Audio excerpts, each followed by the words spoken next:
वालेकुम dear student. उम्मीद है आप सब खैरियत से होंगे। आज के लेक्चर में हमने रिव्यू एक्सरसाइज के क्वेश्चन 7 से स्टार्ट करना है। लास्ट लेक्चर में हमने पहले 6 क्वेश्चन डिस्कस किए थे। क्वेश्चन नंबर 7 में अगेन हमारे पास एक्सरसाइज 1.1 से मिलते जुलते क्वेश्चन हैं, जिसमें रेडिकल्स और एक्सपोनेंट को हम डिस्कस करेंगे। सिंपल सा क्वेश्चन है हमारे पास। इसमें आप देखो तो रेडिकल की पावर जो है वो हमारे पास 5 है। तो हम क्या करेंगे, पहले में रेडिकल टू एक्सपोनेंशियल में शिफ्ट करेंगे और इसमें हम क्या लिखेंगे, एक्स पावर 15 और 5 पावर 35 और नीचे डिवाइड में लिख देंगे जेड पावर 20 और ब्रैकेट में लिख देते हैं, ये एक्सपोनेंशियल में लिखेंगे तो रेडिकल की जो पावर होती है वो हम 1 ओवर में लिख देते हैं, तो 1/5 आ जाएगी। आप सिंपल क्या करना है, इस पावर को सारी वैल्यू के साथ एक्स वाई और जेड की पावर के साथ मल्टीप्लाई कर देंगे। एक्स की पावर 15 है, मल्टीप्लाई 1/5 कर लेंगे सेपरेट। और एक्स पावर 35 है, इसको भी 1/5 से मल्टीप्लाई कर देंगे। और नीचे हमारे पास एक्स पावर 20 है, जेड पावर 20, इसको भी हम क्या करेंगे 1/5 से मल्टीप्लाई।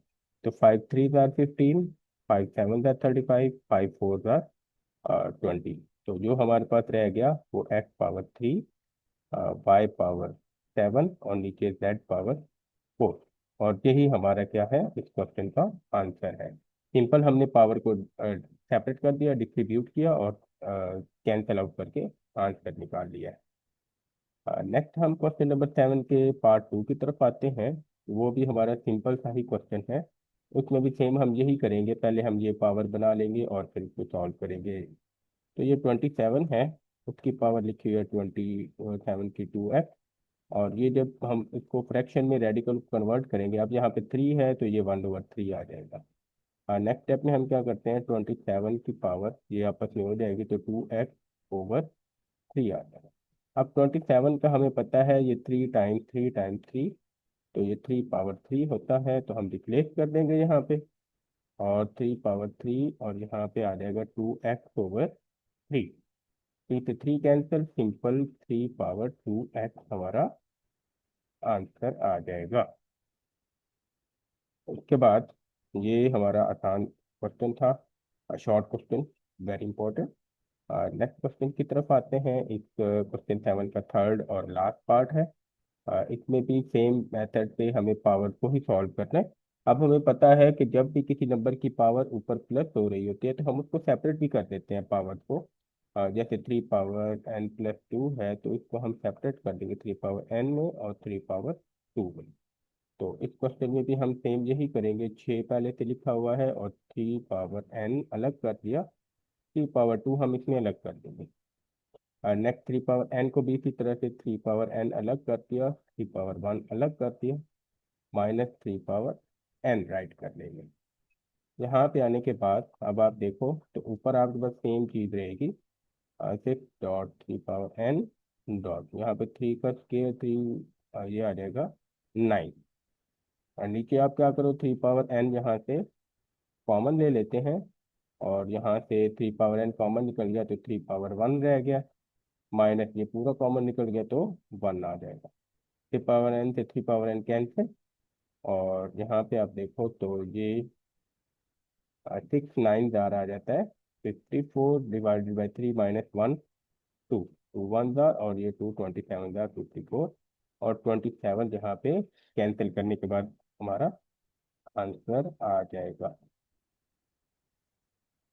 वेरी इजी क्वेश्चन और सिंपल तरीके से हम इसको सॉल्व कर लेंगे। नेक्स्ट हम आते हैं अपने एक्सरसाइज के क्वेश्चन नंबर 8 की तरफ। ये भी छोटा सा क्वेश्चन है, इस तरह का एक क्वेश्चन हमने 1.3 एक्सरसाइज में सॉल्व किया था, पहला क्वेश्चन।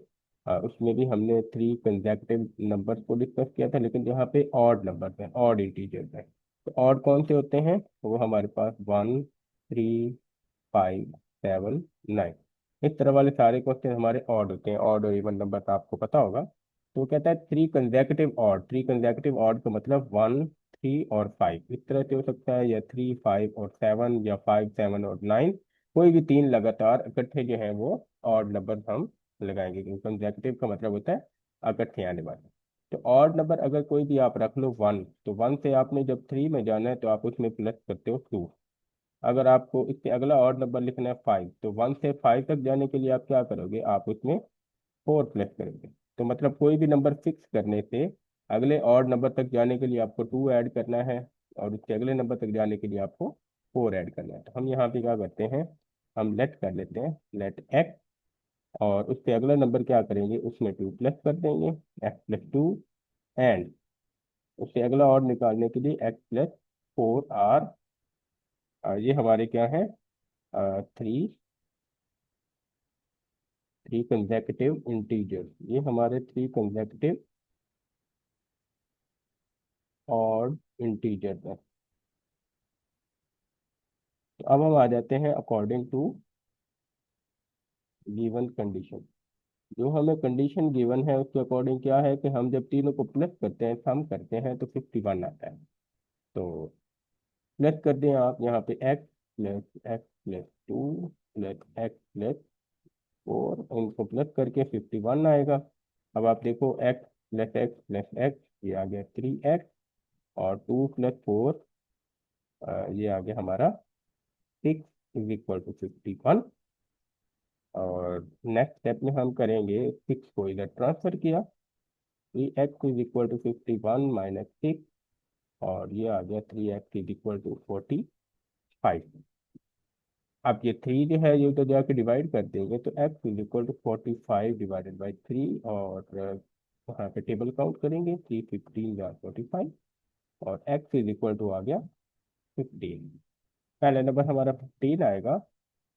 अब उसके बाद अगले नंबर हमने निकालने हैं, अदर इंटीजर जो है वो x ये है, तो x+2 क्या होगा हमारे पास, यहाँ पे हम लिख लेते हैं now, वो 15 + 2 17, और x+4 आएगा 15 + 4 19। हम यहाँ पे लिख लेंगे hence 15 17 and 19 are required odd integer. ये ऑड इंटीजर हैं जो हमें रिक्वायर्ड थे, इन तीनों को प्लस करके आंसर 51 आता है। तो यहाँ पे हमने लेट करके क्वेश्चन को सॉल्व किया है, सिंपल क्वेश्चन था। नेक्स्ट हम आते हैं क्वेश्चन नंबर 9 की तरफ। इसके स्टेटमेंट को समझने की कोशिश करते हैं। ये स्टेटमेंट वाले क्वेश्चन हैं, तो सिंपल तरीके से अगर हमें स्टेटमेंट आ जाती है तो हम बाकी क्वेश्चन को भी सॉल्व कर लेते हैं। क्वेश्चन नंबर 9 में आप देखो तो कहता है, Abdullah picked 96 balls and placed them in 2 buckets। Abdullah ने 96 बॉल पिक की हैं और 2 बकेट में डाल दी। One bucket has 28 more balls than the other bucket. तो एक बकेट में 28 बॉल जो है वो दूसरे से ज्यादा है। आप ये बताएं कि दोनों में कितनी कितनी है, ताकि टोटल 96 बॉल बने। अब एक में 28 बॉल ज्यादा है, तो इसका मतलब कि एक हमारे पास बकेट जो है वो बड़ा होगा, और दूसरा बकेट क्या होगा, वो छोटा होगा। तो हम यहाँ पे क्या करते हैं, हम लेट कर लेते हैं, let number of balls in smaller bucket.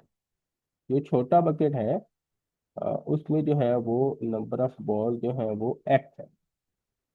तो नंबर ऑफ बॉल जो है इन जो हमारे पास बड़ा बकेट होगा, लार्जेस्ट लार्जेस्ट बकेट, उसमें क्या होगा, उसमें 28 बॉल ज्यादा है, तो x + 28 आता है। सिंपल, छोटे में x है तो दूसरे में x + 28। अब according to given condition, given condition के अकॉर्डिंग क्या हमें पता चला कि जब हम दोनों बकेट्स की बॉल 96 है, तो हम क्या करेंगे, दोनों बकेट प्लस कर देंगे। तो उसमें x + 28, ये बकेट स्मॉलर है, ये ग्रेटर लार्जर है, इनमें टोटल बॉल क्या है, 96 है, ये हमें पता है। तो हम इस इक्वेशन को सॉल्व करेंगे। तो यहाँ पे x + x आ गया आपके पास 2x + 28 = 96। मजीद सॉल्व करेंगे, 2x = 98 - 28 एंड 6 - 28, तो ये हमारे पास आ जाएगा 68 = 2x। X is equal to यहाँ पे 68/2, तो ये आ जाएगा 34। तो जो हमारे पास स्मॉलर बकेट है उसमें 34 बॉल है। ठीक है, और ये हमारे पास क्या है, ये स्मॉलर बकेट है। और जो दूसरा बकेट है लार्जर बकेट, तो उसमें आप देख लें तो ball in, now ball in larger bucket, तो उसमें क्या है, एक्स प्लस 28, 28 बहुत ज़्यादा है तो आप 34 में 28 प्लस कर दें तो ये आ जाएगा 62। तो टोटल आप प्लस करो तो 34 और 62 अगेन 96 बॉल्स होती हैं, तो स्मॉलर में 34 है और लार्जर में 62 बॉल्स है। तो ये हमारा आंसर था। लास्ट क्वेश्चन की तरफ आते हैं। इस एक्सरसाइज का और इस चैप्टर का भी लास्ट क्वेश्चन है, जिसमें आप लोग देखें तो वो कहता है कि Selma invested 350,000 rupees in bank, which paid simple profit at the rate of 7.104% per annum. हर साल जो है वो उसको इतना इंटरेस्ट रेट मिलता है इतनी अमाउंट के ऊपर बैंक में। ठीक है, आफ्टर 2 ईयर, 2 साल के बाद उसका जो प्रॉफिट है वो इंक्रीज हो जाता है 8% पर, 7.104% से इंक्रीज होके 8% आ जाता है। वो कहते हैं कि find the amount she had after 7 year. अब शुरू में उसने जो डिपॉजिट किया था वो 350,000 रुपीज डिपॉजिट किए, जिसके ऊपर उसको 2 ईयर तक इतना इंटरेस्ट मिला। फिर उसके बाद 2 या साल के बाद अगले 5 साल तक, 5 नेक्स्ट ईयर तक उसको कितना, 8% मिला। मतलब इस क्वेश्चन के दो पार्ट हैं, हमें दो प्रॉफिट फाइंड करने हैं, एक पहले 2 साल के और फिर आगे बाकी 5 साल के। फिर हम क्या करेंगे, टोटल अमाउंट प्लस करके निकाल लेंगे। तो हम यहाँ पे आ जाते हैं, लिखते हैं इनिशियल इन्वेस्टमेंट कितनी है। इनिशियल इन्वेस्टमेंट ये हमारे पास है 350,000 रुपीज है। ठीक है, अब 350,000 इसी को हम प्रिंसिपल अमाउंट भी बोलते हैं, जो हमने एक्सरसाइज के क्वेश्चन में यूज किया था। प्रिंसिपल अमाउंट वो यही वाली है जो शुरू में हम इन्वेस्ट करते हैं या डिपॉजिट करते हैं, यही वाली है। तो हमारा यहाँ पे इंटरेस्ट रेट कितना है, प्रॉफिट रेट, तो फॉर 2 ईयर, पहले 2 साल के लिए इंटरेस्ट रेट, तो आप लिखो इंटरेस्ट रेट फॉर 2 ईयर। 2 सालों के लिए वो 7/1/4% है, उसको थोड़ा सा सिंप्लीफाई करें तो ये 29/4 विच इज इक्वल टू 7.25% आ जाएगा। थोड़ा सा अगर हम इसको और सिंप्लीफाई करें, मतलब 7, तो आप क्या करो, 100 से 7.25 को 100 से डिवाइड कर दो, ये परसेंटेज की वजह से, तो ये वैल्यू हमारी आ जाती है 0.0725। ये वैल्यू आ जाती है 100 से डिवाइड करने से। और इस वैल्यू के बाद आप जाते हैं, टाइम हमारे पास कितना है इसका, टाइम वो है 2 ईयर। तो पहले हम प्रॉफिट निकाल लेते हैं, प्रॉफिट फॉर 2 ईयर का। तो प्रॉफिट वन हम निकाल लेते हैं, प्रॉफिट फॉर फर्स्ट 2 ईयर। तो उसमें आप क्या करोगे, सिंपल जो प्रिंसिपल अमाउंट है उसको मल्टीप्लाई करोगे आप इंटरेस्ट रेट के साथ, और उसको मल्टीप्लाई करोगे टाइम के साथ। ये प्रिंसिपल अमाउंट है, ये इंटरेस्ट रेट है, और फिर टाइम, इन तीनों को मल्टीप्लाई करोगे। प्रिंसिपल अमाउंट 350,000, 0.0725, और उसको मल्टीप्लाई करेंगे 2 ईयर के साथ। सबको मल्टीप्लाई करें और आपको आंसर मिलेगा 50,750 रुपीज आ जाएगा आपका। ये पहले प्रॉफिट फॉर फर्स्ट 2 ईयर है। अब हम क्या करेंगे, अपने अगले जो है वो नेक्स्ट 5 ईयर का जो हमारे पास प्रॉफिट है, हम लिखेंगे रेट, जो हमारे पास इंटरेस्ट रेट है फॉर नेक्स्ट 5 ईयर, वो है 8%। तो इसको आप 8/100 कर दें तो ये हमारा आ जाएगा 0.08। तो इसको हम क्या करेंगे, अपना प्रॉफिट टू निकालेंगे, प्रॉफिट फॉर नेक्स्ट 5। तो फिर हमारे पास यहाँ पे पी आ जाएगा, उसको हम आर, ये R1 कर लो, ये R2 कर लो, मल्टीप्लाई हम T1 कर लो, इसको T2 कर लो। तो T1 इसमें हमारे पास जो था वो 2 ईयर था, और R1 उसमें था हमारा 0.0725, और इसमें जो है वो हमारे पास जो T2 है वो आ जाएगा 5 ईयर का, और जो R2 है वो है 0.08। तो इन वैल्यूज को मल्टीप्लाई करो, 350,000 मल्टीप्लाई करेंगे 0.08 के साथ, और इसको मल्टीप्लाई करेंगे 5 के साथ। तो ये हमारे पास आंसर आ जाएगा 140,000 रुपीज। ये प्रॉफिट आ गया। इसको P1 का नाम, P2 प्रॉफिट, और इसको आप नाम दे दो P1 प्रॉफिट का, प्रॉफिट 1 और प्रॉफिट 2। अब टोटल अमाउंट जो है वो amount after 7 year, amount after 7 year, Sanjana के अकाउंट में जो टोटल अमाउंट है। अब देखो, तो क्वेश्चन में अगर आप दोबारा आए तो उसमें इतना डिपॉजिट किया शुरू में, उसके बाद पहले उसको इतना इंटरेस्ट मिला, फिर इतना ही मिला। तो हम शुरू वाली अमाउंट और फिर पहले प्रॉफिट वाली 2 साल वाली और ये 5 साल वाले प्रॉफिट को सबको ऐड कर देंगे। तो 7 ईयर के बाद क्या होगा, हमारे पास जो इनिशियल अमाउंट है, इनिशियल अमाउंट उसमें हम प्रॉफिट 1, ये 2 ईयर वाला है, और प्रॉफिट 2 ये हमारे पास 5 ईयर वाला है, सबको प्लस कर देंगे।